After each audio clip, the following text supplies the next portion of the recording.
All right, week 2 of meditation teacher training is complete, or weekend 2, I should say, or week 2, because there's a lot of homework that we're doing throughout the week.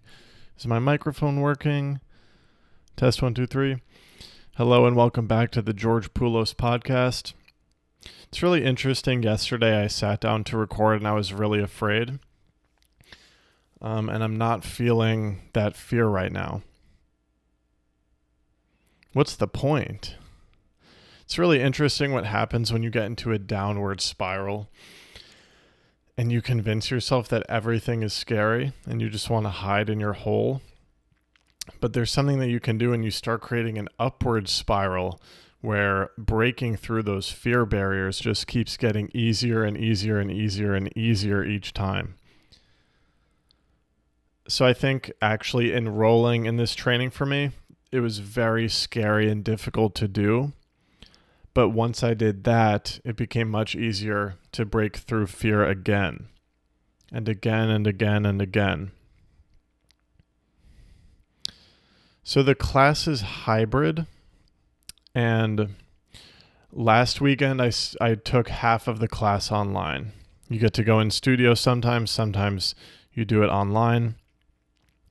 And I noticed that doing it online, I didn't quite feel the magic that I felt in the studio on the first weekend. And I actually started to retract into that fear again. Like I felt like, I don't feel like I'm connecting with this class. Like maybe I was wrong about how magical and beautiful this is. And then I remember Sunday morning taking the class online, and then Sunday afternoon rolls around, and then I have the option to come into the studio again, and I had a fearful predicament. And you can usually tell when you're having a predicament with fear, when you're battling with your fear, because there's an inner knowing. You know you should do something, you know you want to do something, you're being called towards something, but it's easier to stay safe and comfortable. A good example is, well, I'm going to give you the Sunday example, but another good example is sometimes when I want to sit down to record this podcast, sometimes I'm scared, what if the neighbors can hear me? What if my partner can hear me? What if I don't quite know what to say right now? It's all this like ego shit about like, I want to be perceived perfectly. How about fuck that? Right? So on Sunday, on Sunday afternoon, I wanted to go into the studio. I don't know if this is coherent and I don't even care. Because I'm trying to create an upward spiral. I'm just trying to show up. On Sunday afternoon, I spent the morning taking the class online. Really didn't feel connected. Was really craving that in-person studio experience, but my mind was like, what if everyone already forgot about me, because I took the morning class online? And what if I'm unable to connect with people again because I'm back in this sort of shy and self-conscious place, and maybe I should just stay online and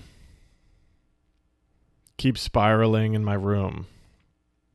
But I pushed through that one, and I want to thank my partner actually, because lately when I'm experiencing these moments of fear, I've been just like asking for a little boost from my partner. And I'll be like, hey, I want to do this thing, but I'm scared. What should I do?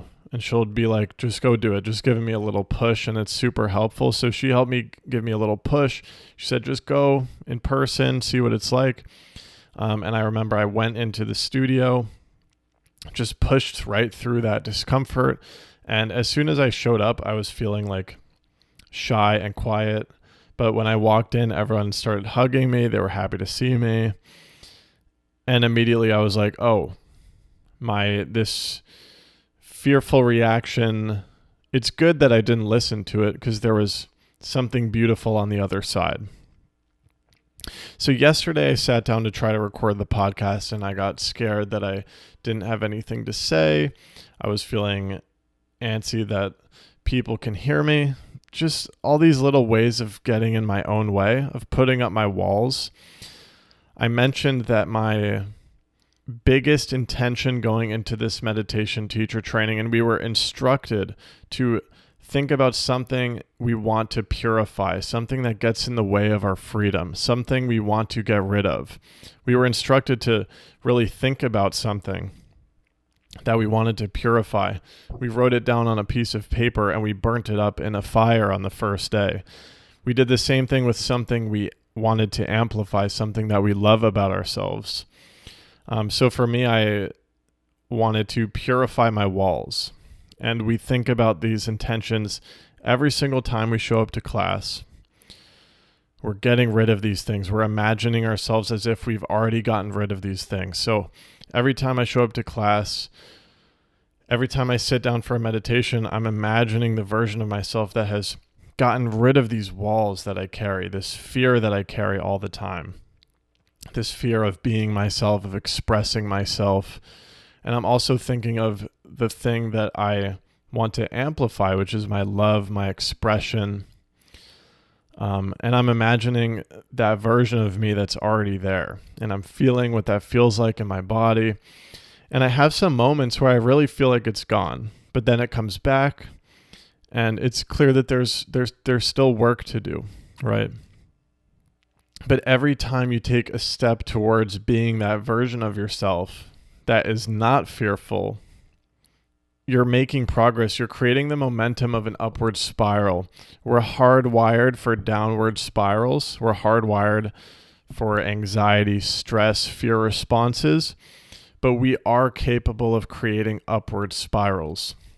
So with the example I shared of showing up to class on Sunday afternoon after doing the whole weekend to that point online and sort of feeling kind of isolated and like I wasn't connected, that was the beginning of a micro upward spiral that continued throughout the rest of the day. So first of all, I had that beautiful experience in the studio, sending love to the Sangha. All of you guys, I love you so much.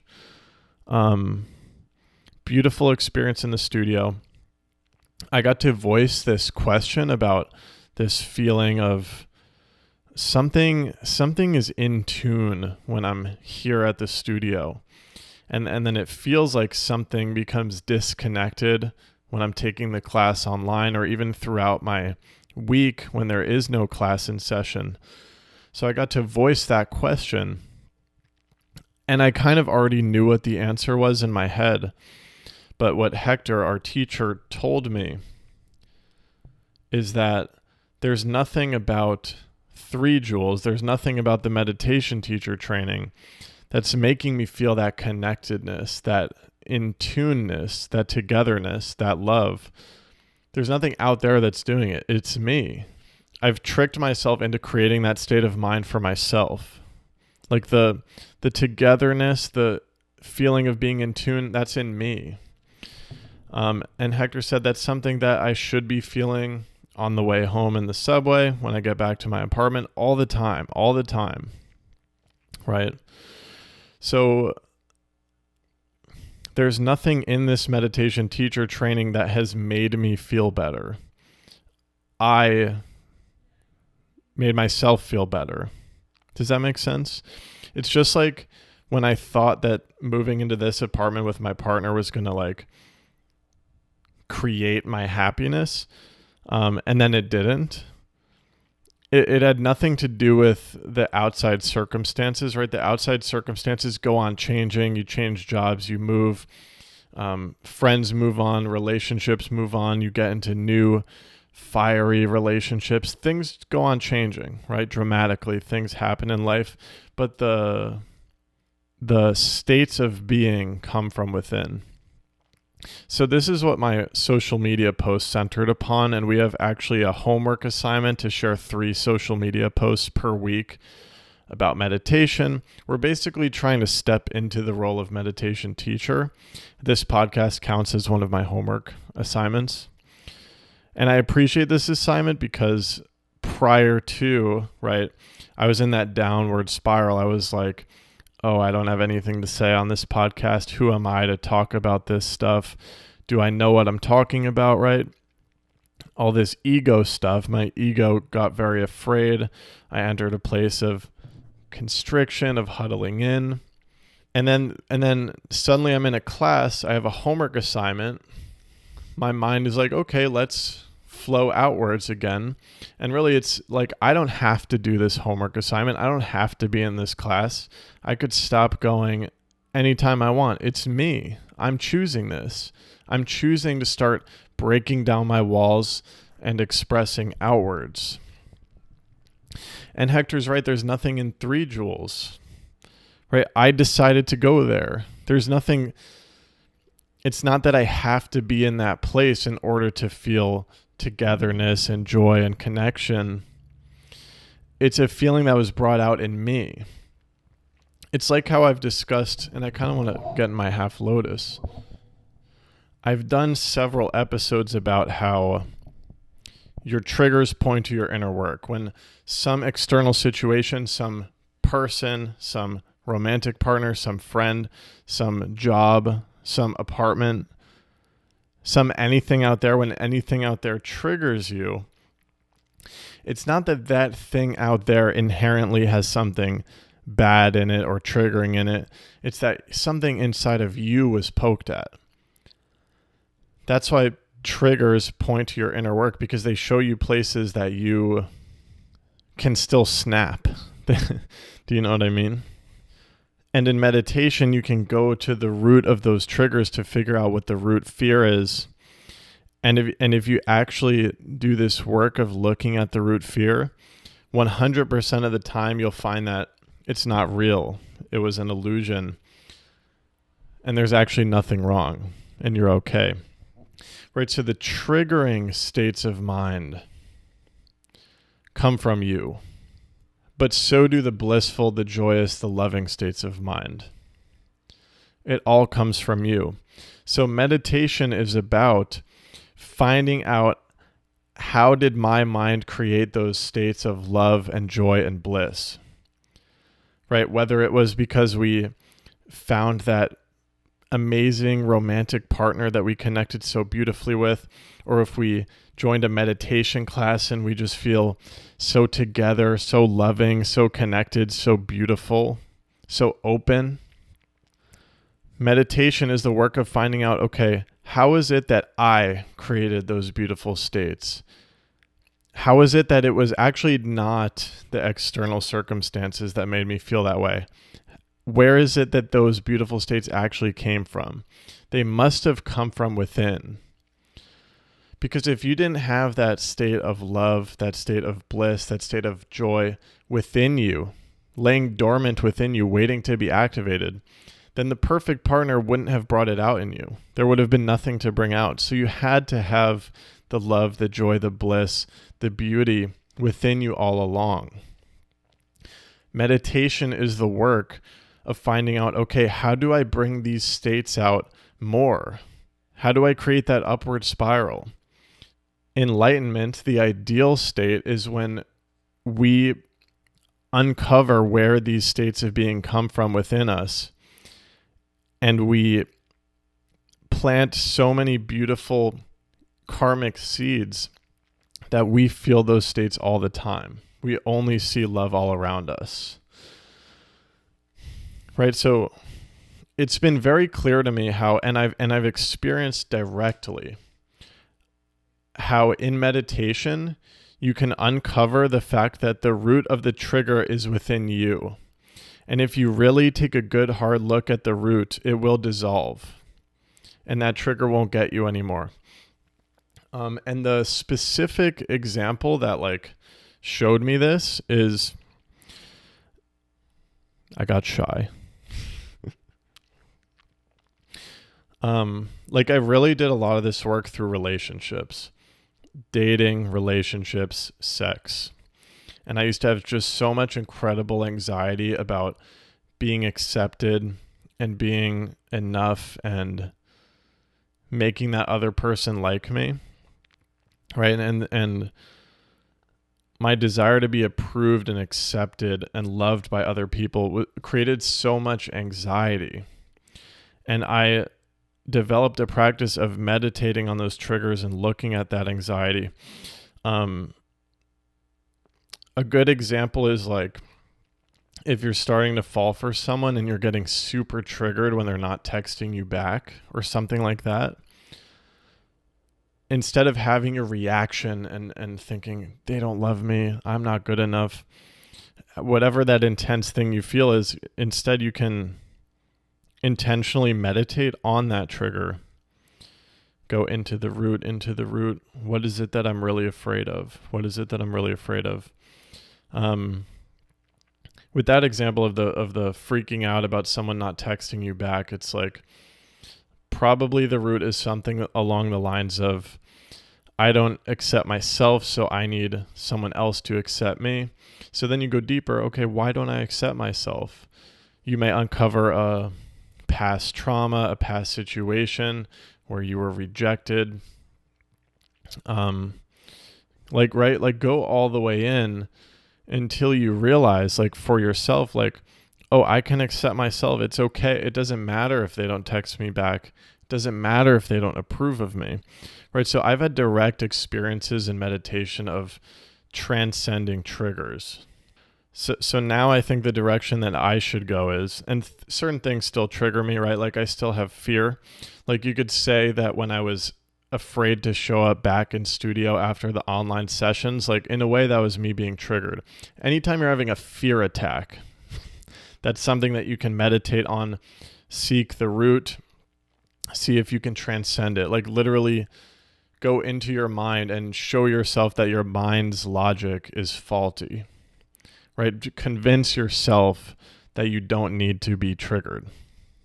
So I think the direction that I need to go in is, okay, what created these blissful states?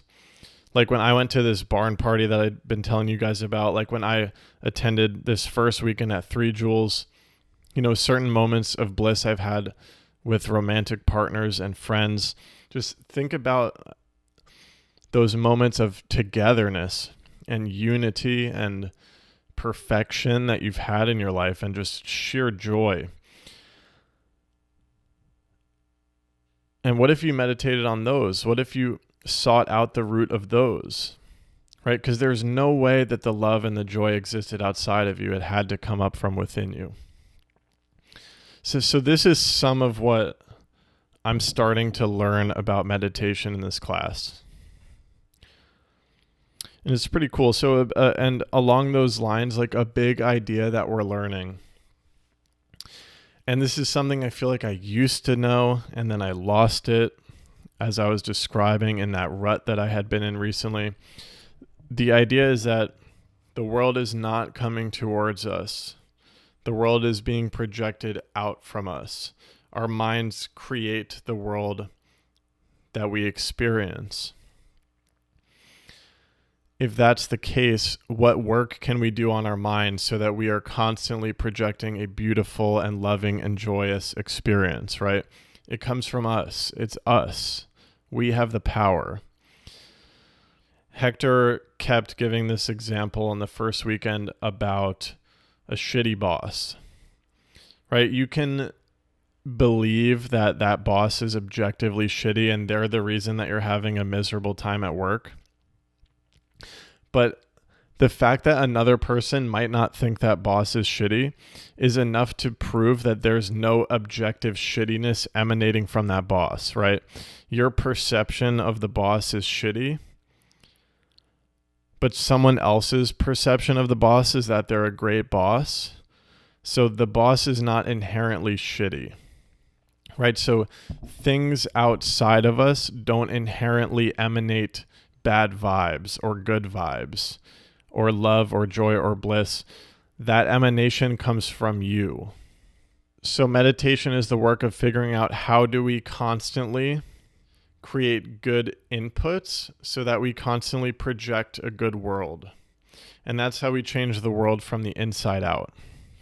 And I'm still kind of trying to wrap my mind around this because this isn't always how I've thought about meditation. Like I uncovered that that stuff about unwinding triggers, and that's very clear to me.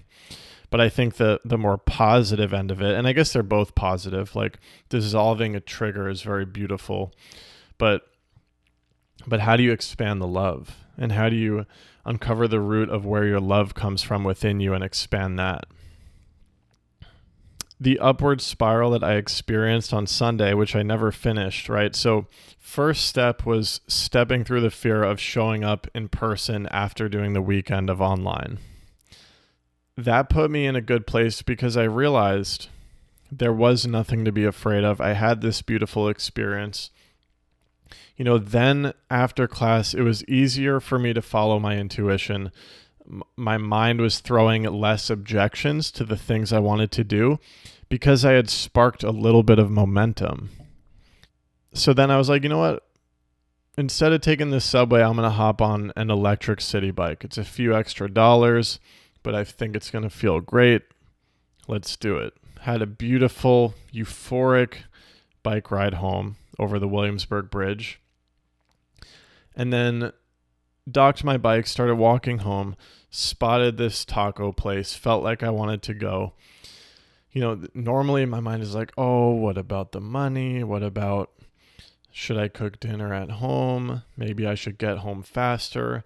But because of the momentum of the upward spiral, I just walked right into the store. Much more open with the staff, just right, the walls, I'm building momentum of taking down the walls. And each time you take them down and you make a choice to step outside the walls, it's easier to do it next time. But each time you choose to keep your walls up, you're back in that mental groove that you've probably been in for your whole life. So it's easy to really sink back into that and stay stuck in that. So creating the upward spiral momentum is very important. At the taco place, this stranger was like, how's the vegan taco? And I was like, yeah, it's pretty good. And I was like, which one's your favorite? And he was like, oh, the brisket one for sure. So then I got up and ordered one of those, and it was a really delicious taco. This is a story that I should let go of, but what I was going to say is I'm not the kind of person to just chat with a stranger at a food establishment, because usually I have my walls up, head down, headphones in, not only literally, but more importantly, energetically closed in. Right, so the upward spiral continued that evening. Then on my walk home, and this was like the big one for me, like the big sign, the big synchronicity that this shit works. I saw someone that I thought I recognized. And you guys don't know how many times in my life I've been on my bike or out walking or on the subway, and I'm pretty sure I see someone I recognize, but I'm not quite sure enough to say their name. And then I choose fear and I choose shyness and I just don't say anything and I let the opportunity of connection pass. That has happened so many times in my life, and I'm always really disappointed after those moments. Because of the upward spiral that had been building momentum, it was so easy to just be like, yo. And I said their name and it was them. Of course, I was right. I'm always right when I think I recognize someone. You're never wrong. And even if you're wrong and you say their name and it's not them, who cares? Like, what is this fear? It's so weird and unnecessary. Anyways, then we shared a cigarette and had a beautiful conversation and caught up. And it was a moment of love that I would not have experienced if I had chosen fear. Right? So creating that momentum, taking that, it is hard to take that. When you're really deep in your fear, it is hard to take that first step. But hopefully as you're listening to this podcast, maybe you're gaining some courage to just do it.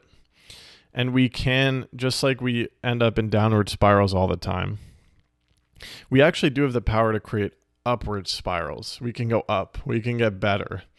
And it gets easier and easier with each step. So, that's why I'm not listening to the, yesterday was more challenging. I sat down to record the podcast. I was feeling super self-conscious. I gave up. But the momentum is really carrying through. And today I'm like, you know what? Fuck it. I don't care. It's important for me to show up despite myself. It's not about how I'm being perceived. It's about this message that I need to teach in order to learn it myself. And if I can learn this myself, I'm going to get better and I'm going to be a better agent for changing the world. Right? So I need to show up despite myself, despite my ego, despite my desire to be liked, despite my desire to get a lot of views, because at the end of the day, it's deeper than that. So we're also learning about a very specific kind of Buddhist meditation, or the preliminaries to a meditation. So we're learning all these steps that you are supposed to do in this Buddhist lineage to warm yourself up for a meditation. Basically, you are meditating, but it's called the preliminaries. So you begin your meditation with a few steps. Where's my list? Okay, first you prepare the space for meditation. So you prepare a space where your mind can be... Sorry, my microphone almost just fell off. Did you guys see that? So you prepare the space for meditation. And as a meditation teacher, right, I would prepare the space so that my students can feel at peace. They can feel like this is an environment where they don't have to worry about their bullshit anymore, right?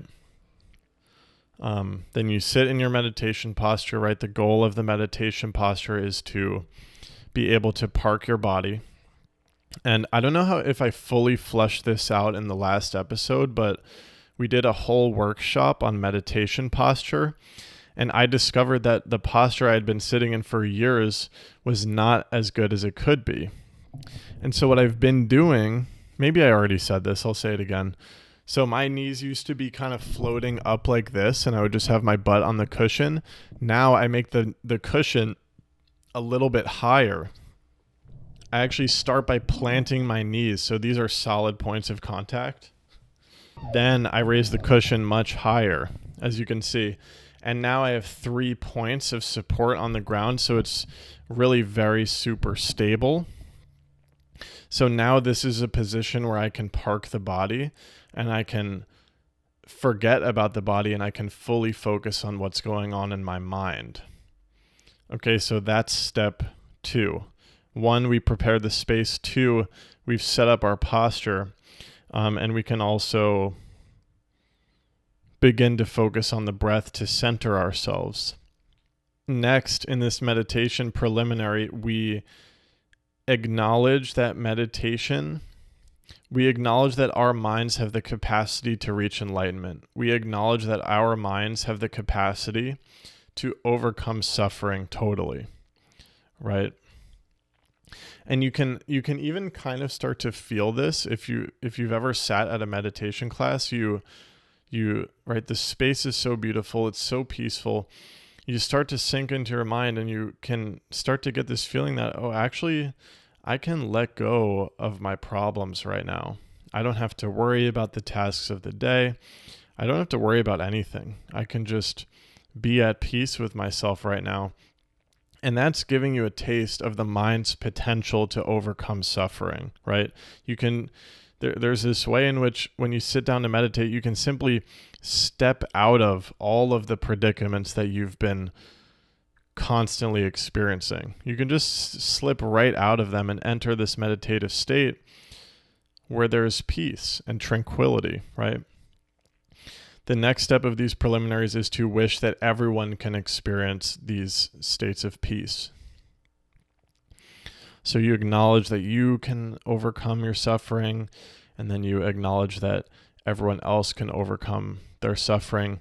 Or you can even simply just make a wish that, I hope my mom overcomes her suffering, or I hope my friend overcomes his suffering, or I hope my partner realizes the potential of her mind, et cetera, et cetera. You send it out there, right? And this starts to put you in a beautiful state,